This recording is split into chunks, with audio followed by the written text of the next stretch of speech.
Hello दोस्तों, आज का जो मेरा टॉपिक है वो है त्रिकोणमिति से।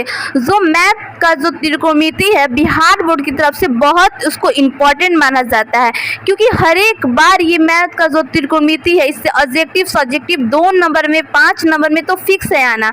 ये क्लास 10 के लिए, क्लास 11 के लिए, क्लास 12 के लिए बहुत इंपॉर्टेंट है। क्लास 10th में तो मैथ फिक्सिंग है और क्लास 11th में जो लोग साइंस लिए वो मैथ से होते हैं, तो जो मैथ से होते हैं क्लास 11th या 12th में उनके लिए तो त्रिकोणमिति का ये जो है ऑब्जेक्टिव सब्जेक्टिव के लिए तो बहुत इंपॉर्टेंट है। तो क्यों नहीं एग्जाम नज़दीक का है, क्यों नहीं एक बार हम फार्मूला को रिवीजन करें, क्योंकि जब तक हम फार्मूला की रिवीजन नहीं करेंगे तब तक एग्जाम में जो मेरा मैथ है वो फास्ट नहीं बन पाएगा। ऐसा हम नहीं बोल रहे, ऐसा सारे बच्चे के साथ होता है, ऐसा मेरे साथ हुआ है। तो चलिए बिना टाइम गवाए हम अपने फार्मूला के बारे में बात करते हैं। चलिए फार्मूला को हम स्टार्ट करते हैं। अब हम पहले आते हैं साइन 30 पे। तो साइन 30 का मान कितना होता है, साइन 30 पे आते हैं। तो जो साइन 30 पे आते हैं तो साइन 0 का मान कितना होता है, 0 होता है। साइन 30 का मान कितना होता है, 1/2 होता है। साइन 45 का मान कितना होता है, 1/√2 होता है। साइन 60 का मान कितना होता है, √3/2 होता है। साइन 90 का मान कितना होता है, 1 होता है।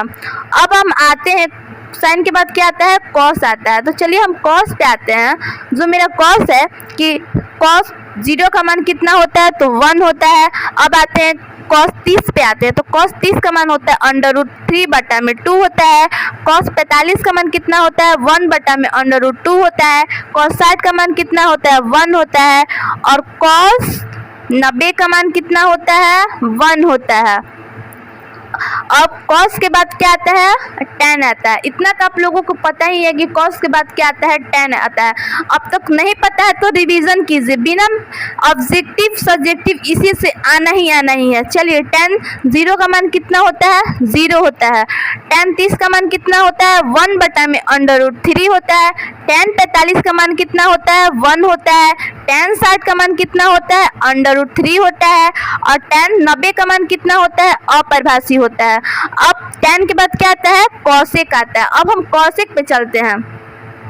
जो मेरा कॉसेक है, कॉसेक की बात करते हैं तो कॉसेक 0 का जो मान होता है वो हमेशा अपरिभाषी होता है, और कॉसेक 30 का जो मान होता है वो हमेशा 2 होता है। और कॉसेक 45 का मान कितना होता है, √2 होता है। ये एग्जाम में ऑब्जेक्टिव में फिक्स है आना, ये लिख के रख लीजिए कि कॉसेक 45 का मान कितना होता है, तो याद रखिएगा √2 ही होता है। और कॉसेक 60 का मान कितना होता है, 2/√3 होता है। और कॉसेक 90 का जो मान होता है वो होता है 1 होता है।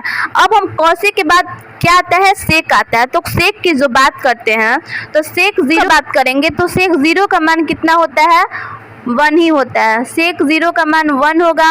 और सेक 30 का मान जो होगा 2/√3 होगा। सेक 45 का मान √2 होगा। और सेक 60 का मान 2 होगा। और सेक 90 का मान होगा अपरिभाषी। अब हम आते हैं कॉट पे। किस पे आते हैं, सेक के बाद क्या आता है, वो आता है कॉट। तो कॉट की बात करते हैं तो कॉट 0 का मान होता है अपरिभाषी। और कॉट 30 का मान होता है √3। और कॉट 45 का मान कितना होता है, 1 होता है। और कॉस 60 का मान 1/√3। और कॉट 90 का मान होता है 0।